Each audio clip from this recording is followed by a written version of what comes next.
Kaj bi rekel, mogoče, kje so tiste najbolj pogoste napake, ki jih ljudje počnemo, mogoče konkretno pri poslušanju drugega? No, mogoče prva stvar, da sploh ne poslušamo, ne? To se mi zdi neka taka dost, se velikokrat zgodi, da pač drugih sploh ne poslušamo.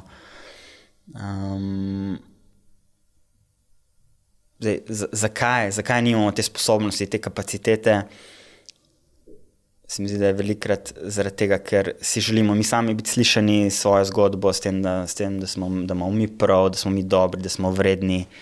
Nam je pomembna ta potreba poslišanosti in se potem mogoče celo bojimo, če bomo zdaj drugi osebi prisluhnili z nekimi njihovimi koncepti, z njihovimi perspektivami, da to že avtomatsko pomeni, da mi ne bomo slišani, da naša zgodba ne bo slišana. To se mi zdi mogoče en tak prvi strah, ki se lahko pojavi.